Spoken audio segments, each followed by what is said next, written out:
as pessoas veem na Marina uma mulher fraca. Eu nem acho que ela seja.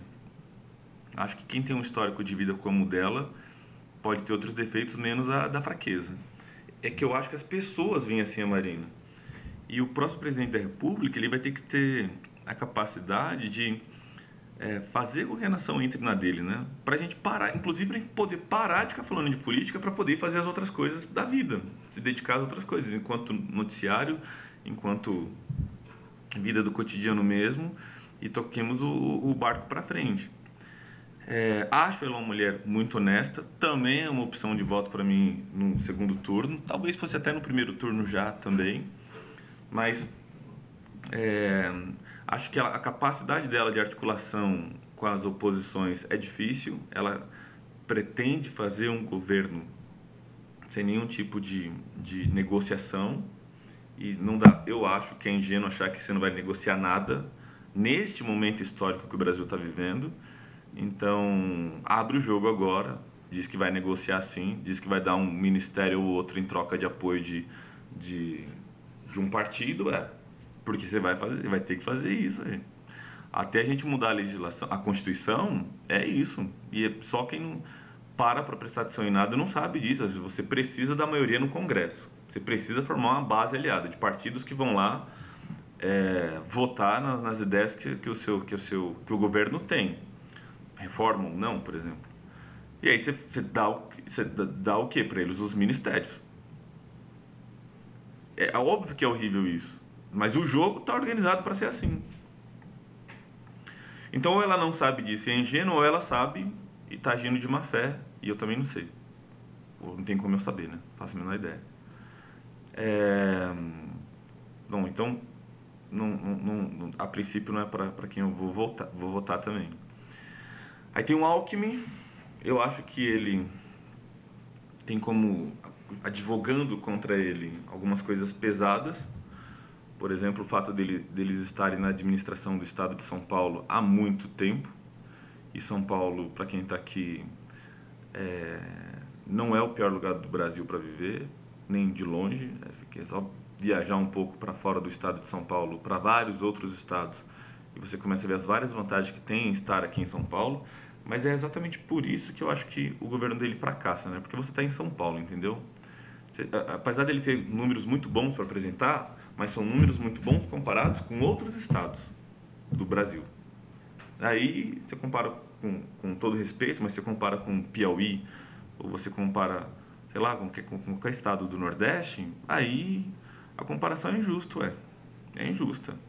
Então, as pessoas que vivem aqui no estado de São Paulo tinham que estar conseguindo se sentir vivendo num lugar muito seguro, mas muito mais do que já é, muito mais. Com condições de trafegar com o seu carro muito melhores do que o que a gente tem. Com transporte público muito melhor que a gente tem. E aí eu nem vou falar da saúde e da educação.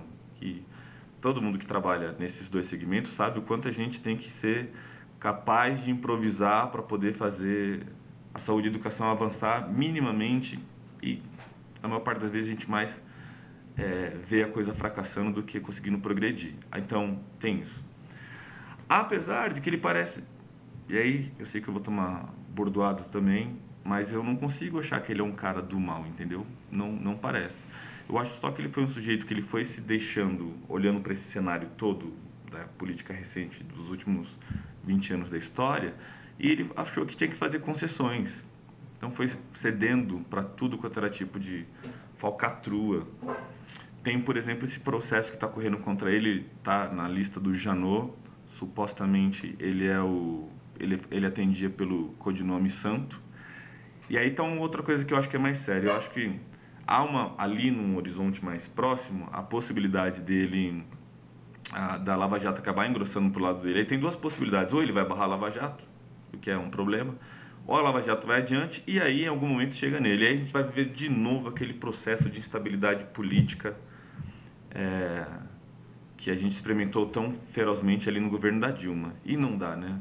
Eu acho, sinceramente, que se no próximo governo não acontecer nada, é bom. Se as coisas não piorarem, entendeu? Se você deixar os brasileiros trabalharem, sem os atrapalhar demais, deixando eles tocar a vida, eles progridem. É isso. Se você não puxar o pequeno empresário para baixo, se você não barrar o estudante, se você não criar um monte de fronteiras assim para as pessoas progredirem, elas vão progredir. Então, se não fizer nada, ainda que não se invista em infraestrutura, as pessoas vão progredir. Agora, pode ser pior do que já está. Sempre pode ficar pior. Sempre pode. É só olhar para a história da humanidade, olhar para a conjuntura dos países e você vai perceber que sempre dá para ficar pior. Então dá, a gente consegue ficar pior do que o que a gente já está, infelizmente. E acho que se o próximo presidente tiver sob suspeita de novo, com popularidade baixa que nem a do Temer, meu.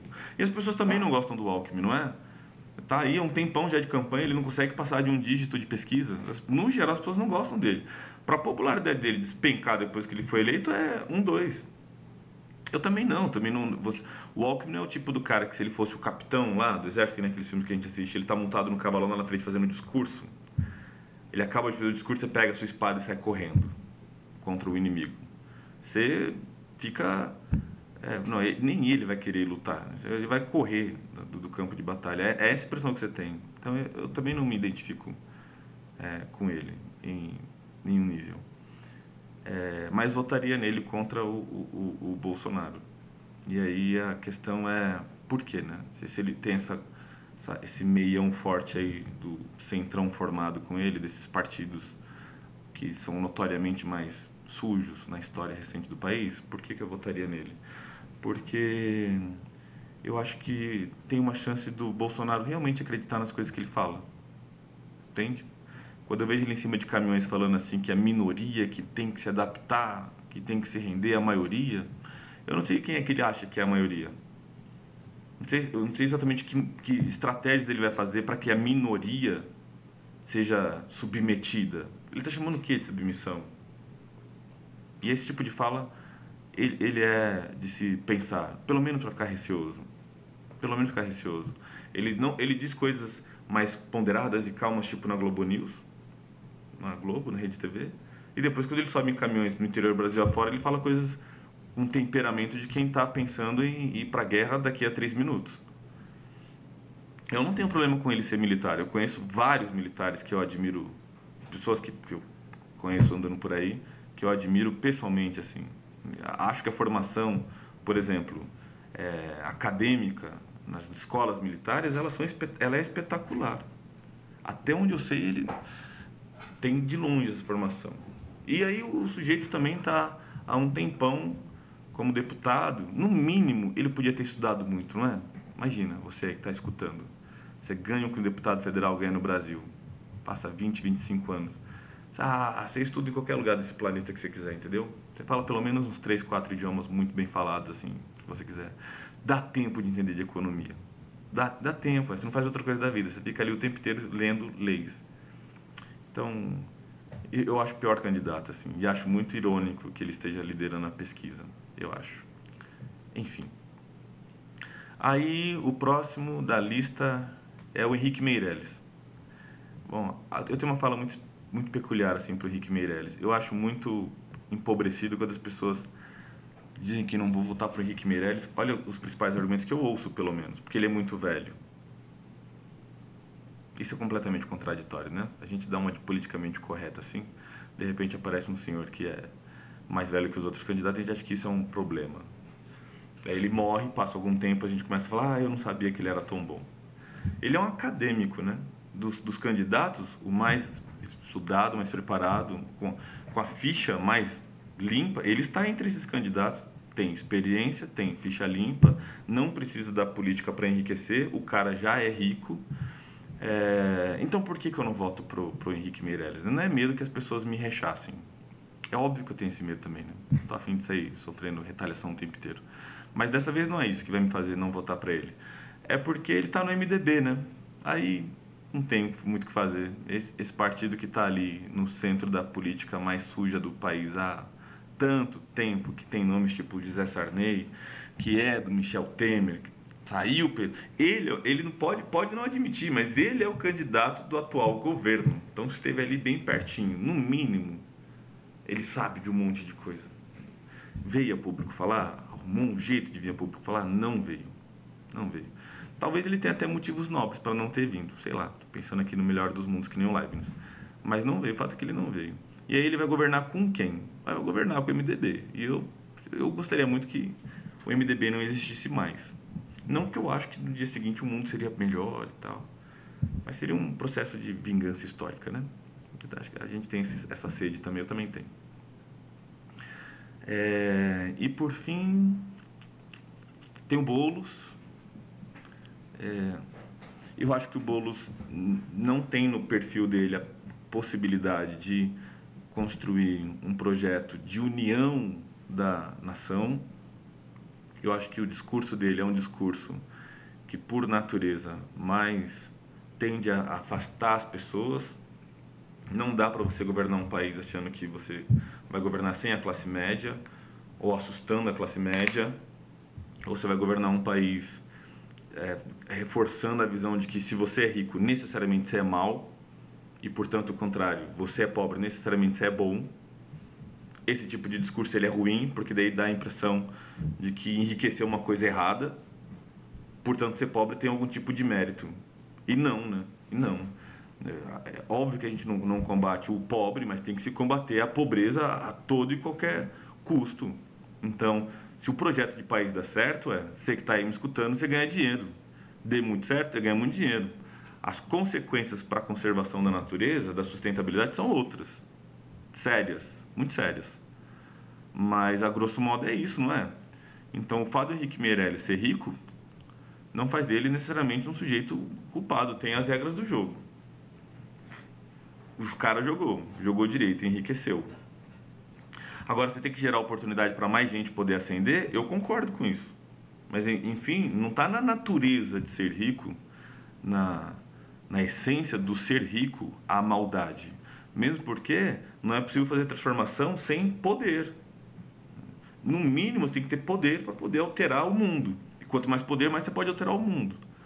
Então, ter dinheiro ou não ter dinheiro é o quanto de potência que você vai ter de ação no mundo. O dinheiro pode muito bem potencializar coisas boas. E fez isso já várias vezes na história da humanidade também. Então, eu nem acho que talvez ele assuma esse discurso. Mas eu acho que ele, apesar de não assumir esse discurso, ele incorpora esse discurso. Dá a impressão que se você é pobre, você vota nele, a grosso modo, tá? Se você é pobre, você vota nele, se você é rico, você vota contra ele. E essa visão, ela é pobre. E assim, ele meio que herda o patrimônio do Lula. Ah, esqueci, tem que falar do Lula também. Ele herda esse legado do Lula, do país dividido. E isso é ruim para o país. Tem uma outra coisa que me incomoda também, que talvez seja verdade, talvez não seja, mas me incomoda, que é no instante que eles vão lá declarar o patrimônio deles, ele declara que tem 15 mil de patrimônio. Eu sou professor de escola pública. Vou contar uma coisa para vocês. Eu tenho um Celta batido. Acho que o meu Celta vale mais que 15 mil, eu acho. Então não dá, né? Pode ser que seja, pode ser, pode ser. Mas que é no mínimo pra gente desconfiar, né? Ou o Cabo Daciolo, que falou que não vai declarar o patrimônio, não precisa declarar. Daí parece lá que ele não tem patrimônio. Ou o próprio Bolsonaro que tá lá e não chega a 5 milhões de patrimônio dele. Não é, né? Não é. Ou o Alckmin que falou que tem 1 milhão e pouquinho só de patrimônio. Também não é, né? Só o apartamento dele. Se ele vendesse amanhã, dava mais de 1 milhão de patrimônio. Então, aí vai você inventar de mentir na Receita Federal pra você ver o que acontece no dia seguinte, assim. A polícia inteira. Aí a malha fina caindo nas suas costas. Aí os caras vão em público, contam esse tipo de coisa e tranquilo. O Ministério Público ouve, a promotoria ouve, o Ministério da Fazenda ouve. Ninguém apura, né? Deu 15 mil reais de patrimônio. Então tá bom, né? Beleza. E aí eu não voto nele. Aí tem o Fernando Haddad, que é o herdeiro do Lula. É muito parecida a minha análise, assim. Muito parecida. Eu não vou me estender aqui numa análise do Lula, porque eu acho que só o Lula sozinho dá um vídeo. De coisas que eu penso a respeito dessa história dele. Mas agora não vale muito a pena falar sobre isso nesse vídeo, porque eu tô falando dos caras que são candidatos. E o Fernando Haddad é o candidato do PT. E o Fernando Haddad ele não vai conseguir, em 20 dias, construir um projeto de país unificado. E a gente viu lá o que aconteceu na época que quando a Dilma ganhou, o país estava dividido no meio. No mês seguinte, os que perderam não aceitaram a derrota. E aí, tem uma diferença entre o que o mundo deveria ser e o que o mundo é. E o que o Brasil é atualmente? Um país está dividido. Não adianta você sair fazendo discurso na rua, ah, vamos nos unir, vamos nos unir. Você tem que ser a figura histórica, estadista, visionária, com esse poder de união. Sabe, tipo um Nelson Mandela? É isso. A gente não tem esse sujeito aqui. A gente pode ter um que agrega mais essa qualidade e outro que menos. Talvez até o Boulos, ao longo de sua vida, dependendo do que ele fizer, talvez ele se transforme nesse sujeito. Vamos torcer para que sim. Mas hoje ele não é. E o Haddad também não é. Não deu conta de ser. Eu acho que falta sinceridade, assim, de vir a público, falar assim, seus podres também, de assumir os seus erros. Nenhum deles faz isso, né? De repente todo... Porque a democracia também tem disso. Parece que a democracia, que a nossa já virou demagogia faz tempo, ela meio que obriga os candidatos a construir um marketing ferrado. Você acompanha o horário eleitoral, o marketing do Brasil é incrível, é fantástico, né? Para quem gosta muito de política, você chora em uns dois, três programas ali. Mas não é ele, né? Não é o candidato. Então tem que aparecer lá com a cara limpa, ser sincero, honesto. Olha, eu não dou conta de resolver todos os problemas. Esse daqui eu não vou nem mexer, porque não tem como mexer, então eu não vou nem prometer nada nesse segmento. Eu vou trabalhar aqui, são 4 anos. 4 anos. O que você, como adulto, consegue fazer em 4 anos? O que um país consegue fazer em 4 anos? Diante desses desafios imensos? Dá pra fazer pouco. Mas se é isso que você prometer, é isso que vai cumprir. Por conta dessa situação aqui, ó, eu consigo melhorar a saúde. O restante vai ficar como está. Mas qual que é o seu programa para a educação? Não tem programa não. Porque não tem dinheiro, Ideia todo mundo tem, mas tem que ter ideia e dinheiro. Eu não sei de onde a gente vai tirar dinheiro e o dinheiro que a gente tem dá para resolver o problema da saúde. Eu só estou dando um exemplo de sinceridade e honestidade com o eleitor que as pessoas podiam ter. E eu acho que funcionaria. Eu acho.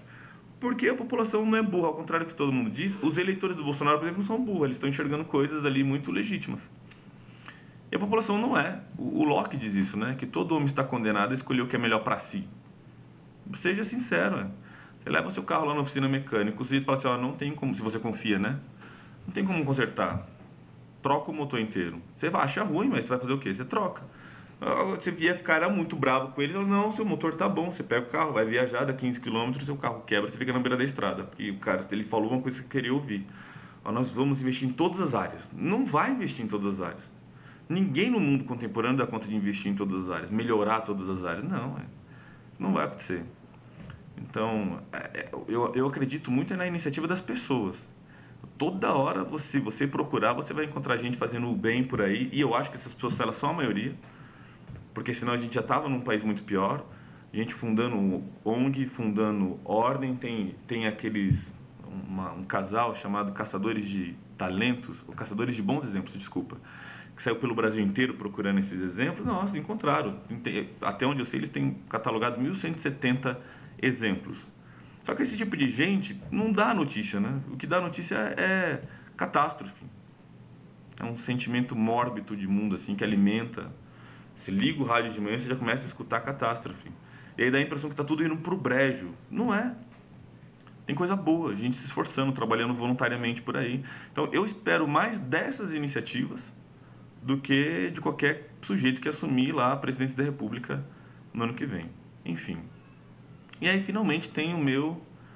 Você esperou até aqui, né, para saber por que eu vou votar no Amoedo, a princípio, até eu mudar de opinião, se alguém me apresentar uma nova tese que me mude de opinião. Mas, a princípio, eu vou votar para o Amoedo, por quê? Primeiro, há muito tempo eu venho defendendo por aí, e confesso, em salas de aula também, que na política a rotatividade faz parte da democracia. A rotatividade do poder, entendeu? Ninguém pode ficar ou deve ficar muito tempo no poder. Por um motivo simples, eles se apropriam. Qualquer um vai se apropriar em algum momento. Todo homem tem seu preço, eu tenho o meu também. Sei lá qual é, mas eu também tenho o meu. E a gente se corrompe pelo filho, pelo amor, pelo ódio, pela vingança. O ser humano é corruptível. Então, se você dá tempo demais para o sujeito, ele entende demais como é que a máquina funciona, esse sujeito, em algum momento, ele vai descobrir um modo de te tapear, de você continuar amando ele e ele no poder. Então, a rotatividade é fundamental. Ninguém deveria transformar a vida política em profissão. Aliás, a gente não devia votar para quem é fracassado profissionalmente. Se você não deu conta de gerir a sua vida pessoal, aí você quer virar vereador. Não deu conta de cuidar da sua vida. Você quer virar vereador? Não pode, né? Eu penso. Presidente da República. Você não tem uma empresa, você não montou um consultório, você nunca deu aula de nada. E aí, não, mas o país eu dou conta de administrar. Acho que não é uma boa ideia. Então, o Amoedo,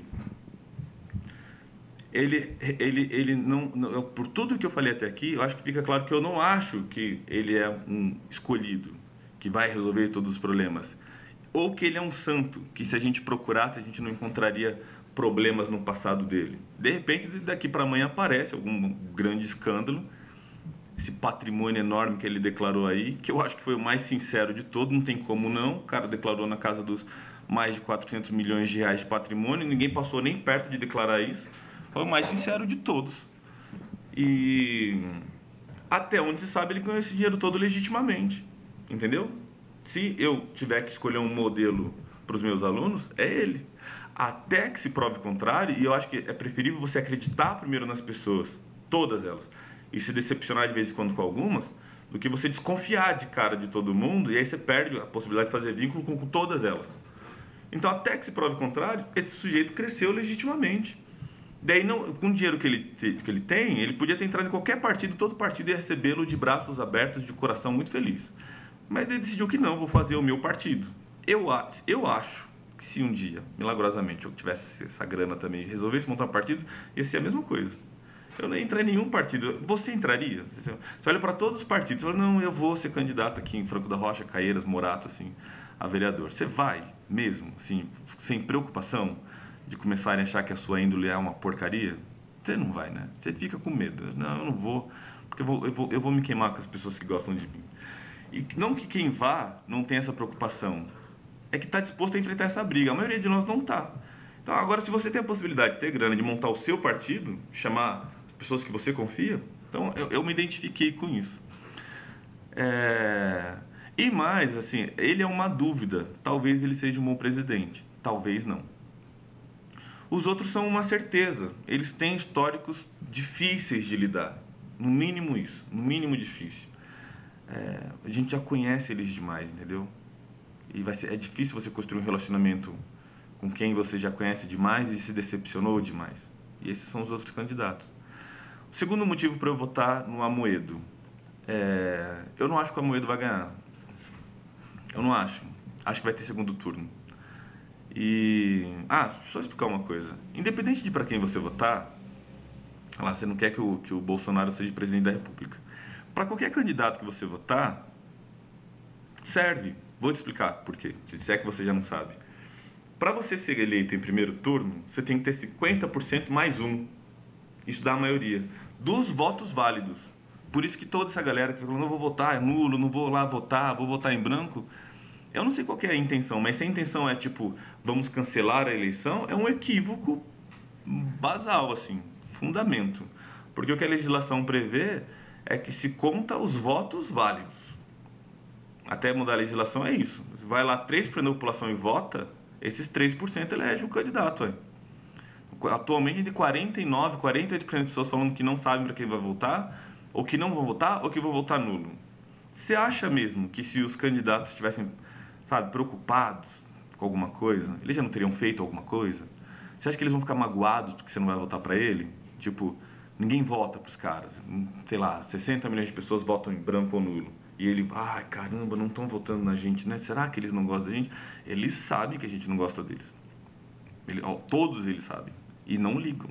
Então, é bom pensar bem, assim. Porque a coisa pode ser feia ou muito feia, ruim ou muito ruim. E aí você decide, não, mas eu acho que o mundo é melhor que o Bolsonaro. Eu respeito mais quem vota pro Bolsonaro, que tomou um partido, tomou uma decisão, do que quem pega o destino e joga para cima, assim, e pega a primeira folhinha que cair. Eu acho que é mais arriscado. O segundo motivo, então, para votar no Amoedo é porque eu acho que ele não vai ganhar, mas mesmo não ganhando, ele representa uma maneira de enxergar o mundo. E eu quero fortalecer essa maneira. Que maneira que é essa? Primeiro, as privatizações elas podem ser mal feitas, é verdade. É óbvio que isso é uma possibilidade. É óbvio também que se elas forem bem feitas, é fantástico. Porque quem se sente aí dono da Petrobras sem querer ofender, mas você se sente dono da Petrobras, é só um sentimento mesmo, assim. Porque na prática, ninguém, desde não receber nenhuma cartinha com royalties no final do ano, na sua casa, os lucros da Petrobras você não recebe, a participar das decisões da Petrobras você também não participa. É só um lance de a gente poder ter orgulho de falar assim, a gente tem a Petrobras, uma das maiores empresas petrolíferas do Brasil, assim, do mundo. Desculpa. Mas na prática isso não faz muita diferença na sua vida cotidiana. É o dono da Petrobras. O Brasil é o dono da Petrobras. Amanhã você está pagando combustível do mesmo jeito, assim, e caro, né? E caro na gasolina, caro. É claro que se ficasse na mão do governo e fosse feita uma baita gestão, você teria uma carta pesada ali na mão para administrar o país. Mas acontece que essa nossa história recente, ela não aponta para isso. A história recente aponta para as grandes empresas estatais sendo utilizada como carta de manobra política para perpetuação no poder, assim. É isso que a gente tem. Agora a gente vai deixar, assim, sabe, um outro povo vir morar aqui? Não vai. Não vai. A gente vai conseguir mudar a cultura nos próximos 10 anos? Também não vai. Então, nesse cenário, me parece que as privatizações, sejam elas das concessões dos serviços, sejam elas das grandes empresas, se isso for feito direito, isso pode levantar um dinheiro pesado, ponto 1. Ponto 2, a concorrência, a livre concorrência, tem sido o grande impulso do mundo capitalista.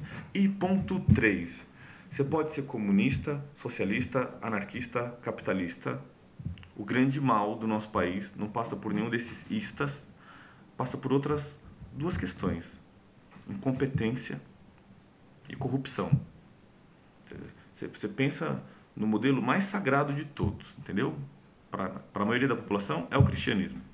E aí você olha para a Idade Média. Na hora que se corrompeu, virou o pior modelo do mundo. Eu preciso fazer aqui uma revisão de todas as catástrofes que a Idade Média teve que presenciar. E era administrado pela igreja. E a corrupção, ela pode ser vigiada pelo voto, por exemplo, pelo Ministério Público, por exemplo. Mas dá mais trabalho para você vigiar quando a máquina do Estado ela é gigantesca. E aí a incompetência, sabe? Volta e meia eu tenho lidado com alunos que não foram, nossa, que aluno bom, hein? Que sujeito que estudava, que lia pra caramba, assim, que fazia os relatórios que eu mandava. Não é. Não é. E não sei se virou. Mas de repente passou a ser especialista em tudo. Em economia, em história, em engenharia, escreve muito bem, entende o mundo, tem 16, 17, 18, 19, 20 anos. E eu entendo, quando a gente é novo, a gente acha que a gente entende muito, pega bem, né? Assim, parece que é uma pessoa politizada, parece que é errado. Você fala, não, isso daqui eu não sei direito ainda, eu vou tentar estudar melhor assim. Então, a corrupção e a incompetência, para mim, elas estão muito atreladas. Muito atreladas, porque, como eu disse anteriormente, a gente vive num mundo que tem no consumo o grande valor. E aí, se as pessoas elas não podem consumir por vias lícitas, legais, honestas, elas vão consumir por outras vias. A única maneira de você consumir de maneira honesta é se você for muito competente no que você faz, e aí as pessoas vão te pagar por isso. Ninguém vai te dar muito dinheiro se você não fez alguma coisa muito boa em troca. E aí, se você é muito competente, você ganha dinheiro, entendeu?